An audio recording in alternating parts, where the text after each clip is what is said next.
बोलो दुर्गे माँ की जय। दोस्तों, आज तीसरा नवरात्र है और तीसरा नवरात्र जो होता है वो माता चंद्रघंटा का होता है। तो हम इस कथा में हम चंद्रघंटा माता की आपको कथा सुनाते हैं। माँ दुर्गा तीसरी शक्ति है, चंद्रघंटा देवी का स्वरूप है और ये दयावान है। और इस देवी के मस्तक पर चंद्र घंटा यानी चंद्र के आकार का, घंटे के आकार का चंद्र आराध्य दिखाई देता है, इसीलिए इन्हें चंद्रघंटा कहा गया है। शास्त्रों के अनुसार जो भक्त माता चंद्रघंटा की आराधना करता है उनके वीरता और निर्भर होता है, तो माता उन पर अपने सब रूपों में देवी गण आदि अपने भक्तों को मन में संतोष प्रदान करती है। और चंद्रघंटा जो है उनका वाहन प्रिय वाहन सिंह पर बैठकर हाथों में तलवार, धनुष, गदा, ढाल, पाश, चंद्र और त्रिशूल बाणों का तरकश लिए हुए शोभायमान होती है और वह ये अपने हाथों में लेकर बहुत ही भव्य लगती है। चंद्रघंटा की पूजा करने से मनुष्य के सभी पाप धुल जाते हैं और जन्मों जन्मों तक उनका जो है डर खत्म हो जाता है। प्राचीन काल में देवी असुरों को बचाने मतलब असुरों से बचने के लिए लाखों सालों तक युद्ध चलता रहा। महिषासुर से देवी लड़ती रही और महिषासुर ने जब इंद्रलोक पर अपना कब्जा कर लिया तब उनको इंद्रलोक से निकाल दिया और वहां पे अपना स्थापित कर लिया। तब देवत्य सारे क्रूरता मतलब स्वर्ग से निकाले हुए वह मनुष्य पृथ्वी पर विचार रहे थे और दैत्यों की सारी करतूतें हमने अपने सुना दी और आपकी शरण में हम इसीलिए आए हैं कि आप उनके वध का कोई उपाय सोचें। देवताओं की बातें सुनकर भगवान विष्णु शंकर जी को दैत्य जो राक्षस थे उन पर बड़ा गुस्सा आया और उनकी भौहें तन गई, आंखें लाल हो गई और गुस्से से भरे हुए भगवान विष्णु के मुख से एक बड़ा भारी तेज निकला और उस तेज के प्रकाश का कोई भी तोड़ नहीं था। भगवान शंकर और ब्रह्मा और इंद्र आदि देवताओं के मुख से प्रकट हुआ। फिर वहां सारा तेज मिलकर एक तेज में से शोभायमान हो गया। एक जो तेज था उनका सभी तेजों को एक जगह मिलाकर उनकी एक पुंज वहां ऐसा प्रतीत होता था जैसे कि मानो ज्वालामुखी पर्वत हो। देवताओं ने देखा कि उस पर्वत की ज्वाला चारों ओर फैली हुई है। देवताओं के शरीर से प्रकट हुई तेज की किसी अन्य तेज से कोई भी तुलना नहीं की जा रही थी।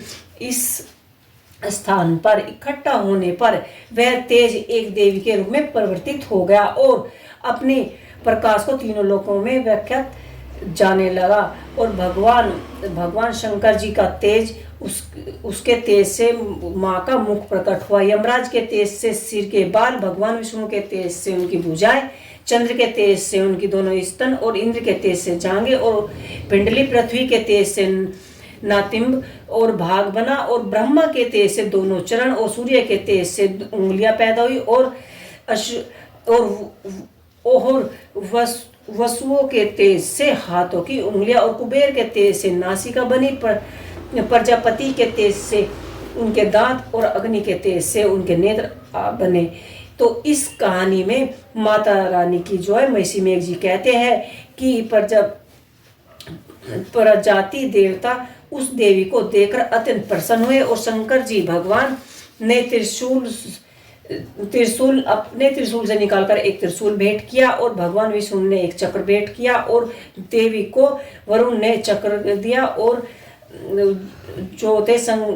वरुण ने शंख भेंट किया और अग्नि ने अपनी शक्ति दी, वायु ने अपनी धनुष बाण दिए और अस्त्र शस्त्र माता को प्रदान किए। देवराज इंद्र ने एक ब्रज और उनके ब्रज में से एक ऐरावत हाथी का एक घंटा उतारकर देवी को भेंट किया। यमराज ने उन्हें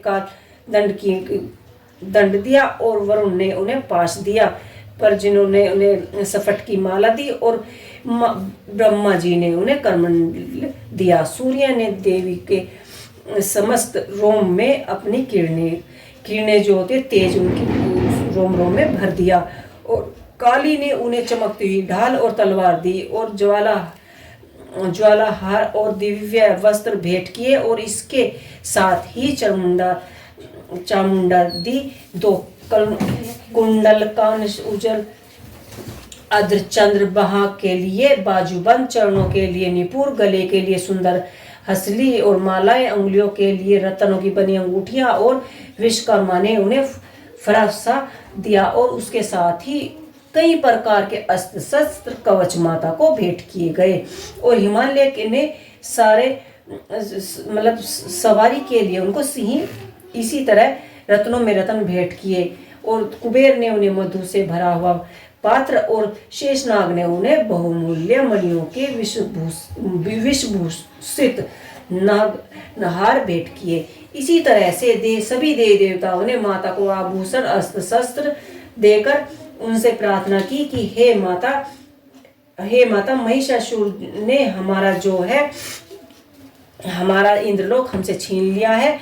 आप उनसे हमारा इंद्रलोक हमें वापस दिलवा दीजिए और उनको त्रिलोक जो है उनका जो श्लोक है उन्हें मगन उनका जो है उन्हें वहां से भगाकर हमें अपना इंद्रलोक वापस दिलवा दीजिए।